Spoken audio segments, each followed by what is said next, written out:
Hello seventh class students, एक video और एक सवाल। तो यहां पर ये रहा क्वेश्चन आप लोगों के सामने। तो सेवेंथ क्लास स्टूडेंट, जो चैप्टर से मैं क्वेश्चन आपको दे रहा हूं, ये चैप्टर है मेंसुरेशन।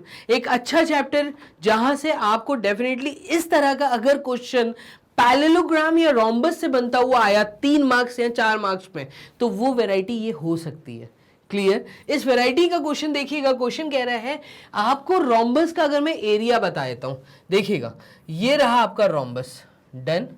अब रोम्बस इज बेसिकली एक ऐसा फिगर जहां पे आपको चारों साइड इक्वल मिलेंगी। ठीक है, तो ऑल 4 साइड्स आर इक्वल, यही रोम्बस है। और इस रोम्बस का मैं नाम दे देता हूं PQRS।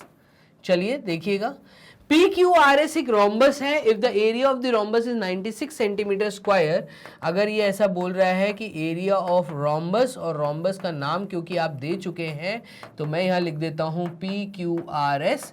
ये हमें एरिया दिया है 96 सेंटीमीटर स्क्वायर। क्लियर? ये हमें दिया हुआ है। And one of its diagonal is 16 centimetre, और इसके अंदर जो एक डायगोनल है, तो डायगोनल, या मैं ऐसा बोल दूं कि हम ऐसा भी बोल सकते हैं कि PR और SQ, PR and SQ are diagonals, where PR की वैल्यू मैं मान लेता हूं आपको दी हुई है। PR की वैल्यू आपको एक डायगोनल की दी हुई है 16 सेंटीमीटर। डन। तो ये स्टेटमेंट आपको गिवन है, ये स्टेटमेंट आपको गिवन है, ये स्टेटमेंट आपको गिवन है। डन। तो ये सारी चीजें क्योंकि हमें गिवन है, तो यहां पे हम गिवन हेड के अंदर लिखेंगे। आपसे क्या बोला है? Find its perimeter. क्या पता करना है? तो to find the perimeter of किसका? PQRS इस क्वाड्रिलैटरल का। चलिए देखिएगा, ये हमें पता करना है, तो कर लेते हैं बोर्ड क्लियर। यहां से मतलब इतना पार्ट पे हम एक लाइन ले लेते हैं, स्प्लिट कर लेते हैं। अब देखिए हम कैसे निकालेंगे। तो हमें पता है कि डायगोनल्स जहां पे इंटरसेक्ट कर रहे हैं, यहां पे 90 डिग्री का एंगल बनता है। देखिएगा यहां पे मैं लिख देता हूं, एज वी नो, 2 चीजें हमें पता है। एक तो हमें ये पता है कि एरिया ऑफ रोम्बस कैसे निकालते हैं। एरिया ऑफ रोम्बस निकालने का जो सिंपल सा फॉर्मूला है वो है half multiplied with product of diagonals.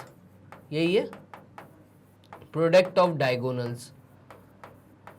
अब इस केस में आप एक चीज समझना, मुझे एरिया ऑफ PQRS दिया है, दैट मीन्स मुझे 96 ये गिवन है, हाफ ये गिवन है। मैं D1 इंटू D2 अगर देखूं तो यहां पे मुझे, क्योंकि D1 की वैल्यू भी पता है और वो एक डायगोनल जो है वो 16 सेंटीमीटर मुझे दिया है, मैं देखूं तो यहां से मैं D2 निकाल सकता हूं। तो ये हो जाएगा 96 मल्टीप्लाइड विथ 2/16, जो कि D2 की वैल्यू आएगी, सेकेंड डायगोनल की वैल्यू आएगी। ठीक है, तो यहां से मैं बोल सकता हूं 2 8 टाइम्स 16, 2 4 टाइम्स 8, 2 8 टाइम्स 16। ठीक है, 2 4 times 8, 2 times 4, 2 4 times 8, again 4 6 times is 24। तो यहां पे जो डायगोनल 2 आएगा, 6 इंटू 2 इज 12 सेंटीमीटर। ये सेकेंड डायगोनल मैं निकाल सकता हूं। डन। और सेकेंड डायगोनल है SQ। तो इससे मुझे एक चीज समझ आ गई कि SQ की वैल्यू ये आपकी 12 सेंटीमीटर होगी। Diagonal D2 is SQ। तो ये हमने निकाल लिया। अब आप समझना मैं यहां पे क्या लिख सकता हूं। तो यहां से ये पार्ट मैं हटा देता हूं जो सिंप्लीफाई कर रहा था। यहां पे मैं एक स्टेटमेंट लिख देता हूं। तो एज वी नो, जैसा कि हमें ये भी पता है कि diagonals of rhombus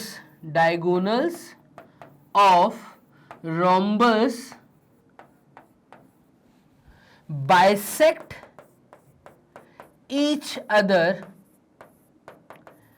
at right angles। ये जहां पे बाइसेक्ट करते हैं वहां पे राइट एंगल बनता है। तो इस स्टेटमेंट से हम ये बोल सकते हैं कि जो आपका ट्राइंगल है, देयरफॉर इन ट्राइंगल POQ, मैं ये वाला ट्राइंगल ले लेता हूं, तो यहां पे एक 90 डिग्री का एंगल बन रहा है। दैट मीन्स अगर मैं यहाँ पे पाइथागोरस थ्योरम का यूज करूं, यूजिंग पाइथो थ्योरम मैं कह सकता हूं hypotenuse square is equals to perpendicular square plus base square. ये कंसेप्ट लिखकर आना है, क्वेश्चन ज्यादा मार्क्स में मिलेगा आपको। क्लियर? तो यहां पे हम कहेंगे पी क्यू का square is equals to OP का स्क्वायर प्लस ओ क्यू का स्क्वायर। डन। अब देखो मैंने यहां पे स्टेटमेंट में लिखा हुआ है कि as we know diagonals of rhombus bisect each other. ये एक दूसरे को बाइसेक्ट कर रहे हैं, मतलब ये वाला पार्ट इस पार्ट के इक्वल है और ये वाला पार्ट इस पार्ट के इक्वल है। अगर आप चाहें तो ये गिवन में लिख सकते हैं, ठीक है। OP is equals to OR, ठीक है, and OS is equals to OQ। ये आप दो चीजें यहां पे लिख सकते हैं डायगोनल्स के केस में, गिवन पार्ट में। तो इस केस में मैं कहूंगा कि PQ का स्क्वायर ही तो हमें निकालना, हमें PQ की वैल्यू तो निकालनी है। क्यों? क्योंकि हमें एक्चुअली पेरीमीटर फाइंड करना है। हमें बोला है to find the perimeter of PQRS। Perimeter तभी पता चल सकता है जब मुझे साइड पता चल जाएंगी, ठीक है। तो मैं कहूंगा PQ square is equals to OP square plus OQ square. अब OP स्क्वायर OQ स्क्वायर 12 का हाफ कर दो, 16 का हाफ कर दो। तो 16 का हाफ करूंगा तो आएगा 8 प्लस OQ का हाफ करूंगा तो ये आ जाएगा 6। और इन दोनों का अगर स्क्वायर करूंगा तो 8 into 8 is 64 plus 6 into 6 is 36। ये आ जाएगा 100 PQ का स्क्वायर। और फाइनली जो PQ है ये PQ आपका निकल आएगा 10। 10 क्या?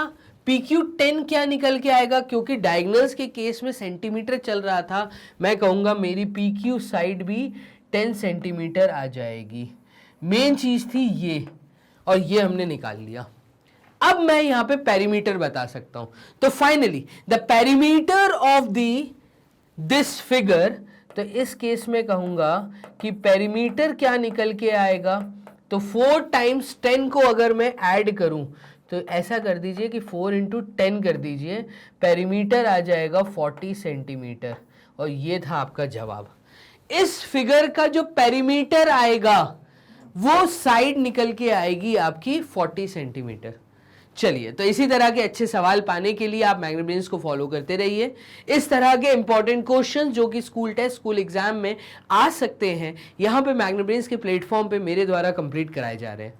तो इसी तरह के अच्छे सवाल पाने के लिए हार्ड कॉपी और ई बुक फॉर्म में आप डिस्क्रिप्शन बॉक्स में जाके फॉर्म फिलअप करिए। आपको ये सारी हार्ड कॉपीज और ई बुक आपके घर पे प्रोवाइड कर दी जाएंगी। दैट मीन्स मैग्नेब्रेन्स की टीम आपके कांटेक्ट में आके जैसे आप फॉर्म फिलअप करते हैं तो ये ई बुक्स आपको प्रोवाइड करेंगे। चलिए, तो मिलते हैं एक नए सवाल में, तब तक के लिए अपना ध्यान रखो। Bye and take care.